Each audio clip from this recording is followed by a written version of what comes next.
Shalom, shalom, shalom. Selamat pagi masyarakat iman yang dikasihi oleh Tuhan. Hari ini kita akan bersama-sama mengawali hari ini dengan percaya bahwa kita datang di hadapan Tuhan yang menciptakan langit dan bumi dan menjadi gembala agung kita, memimpin kita sebagai domba-dombanya. Mari bersama-sama kita awali dengan pujikan, Ku datang kepadamu, PKJ 41. PKJ 41, Ku datang kepadamu.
Tuhan, kami percaya Engkaulah yang senantiasa memimpin kami, domba-domba Tuhan, dan kami butuh tuntunan Tuhan pada pagi hari ini.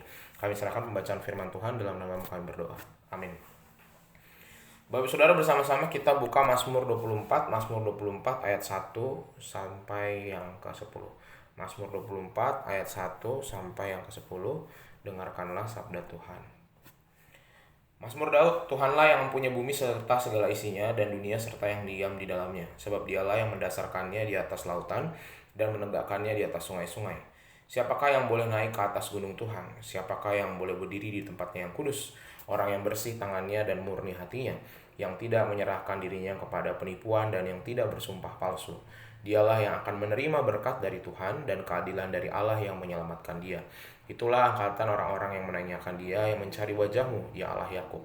Angkatlah kepalamu, hai pintu-pintu gerbang, dan terangkatlah kamu, hai pintu-pintu yang berabad-abad, supaya masuk Raja Kemuliaan. Siapakah itu Raja Kemuliaan? Tuhan jaya dan perkasa, Tuhan perkasa dalam peperangan. Angkatlah kepalamu, hai pintu-pintu gerbang, dan terangkatlah kamu, hai pintu-pintu yang berabad-abad, supaya masuk Raja Kemuliaan. Siapakah dia itu Raja Kemuliaan? Tuhan semesta alam, dialah Raja Kemuliaan.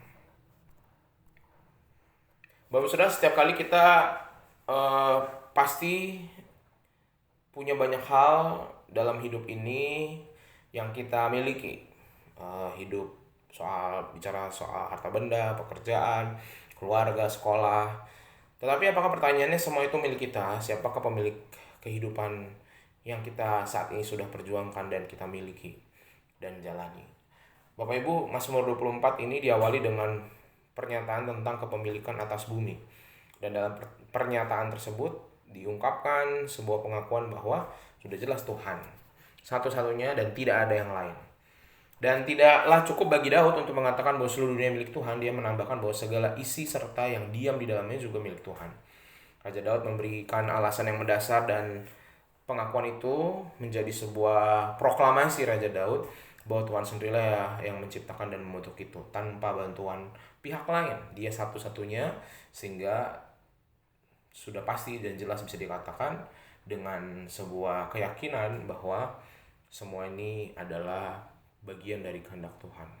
Jadi terserah Tuhan, mau Tuhan tata dengan baik kek, mau dia hancurkan kek, karena dia yang buat dan dia yang menyediakan segala sesuatunya, maka itu semua haknya kembali ke Tuhan. Nah, kalau pemilik bumi dan segala isinya adalah Tuhan, maka apa itu dampaknya bagi kita? Pertama, kita bukanlah pemilik apa yang ada pada kita saat ini. Uang, rumah, mobil, motor, pekerjaan, keluarga, sekolah, apapun yang kita punya, semua yang sudah kita capai itu bukan milik kita. Dan sejatinya kita hanya mengelola, dan penata layanan itu dipercayakan oleh Tuhan kepada kita. Kedua, kita harus punya relasi yang dekat sama Tuhan. Allah yang maha besar, yang berdaulat, pemilik kehidupan kita, semua yang kita punya. Sehingga harus ada relasi itu kepada pemilik kalau kita mau menjalani dengan baik. Kalau kita nggak punya relasi dengan pemilik tapi kita merasa memiliki, nah itu berarti kita pencuri, bukan pemilik. Nah, untuk dapat berelasi dan berkenan di hadapan Tuhan, Daud berkata bahwa kita harus punya karakter yang saleh, melakukan apa yang baik di hadapan Tuhan, yang murni dan berani untuk melawan kenikmatan dosa. Nah, Bapak Saudara yang dikasihi Tuhan, apakah kita menyadari bahwa dalam hidup kita ini sebenarnya nggak ada yang kita punya? Semua kita cuma badan kita pun juga bukan milik kita, gitu ya. Kita mau sombongin apa di hadapan Tuhan? Jika kita berpikir bahwa ini semua milik kita, maka kita sedang membohongi diri kita. Bahwa pemiliknya jelas-jelas Tuhan. Oleh karena itu, yang kita harus lakukan selalu bersyukur dan belajar untuk gak khawatir. Orang yang khawatir adalah orang-orang yang merasa bahwa itu miliknya. Makanya dia khawatir, takut kehilangan, takut rusak, takut kurang. Tapi kalau kita menyadari bahwa kita gak punya apa-apa di hidup ini, semua titipan, maka kita mau belajar berserah ketika kita berjuang dan mungkin tidak terjadi seperti yang kita mau. Harusnya kita tidak menjadi orang-orang yang khawatir berlebihan.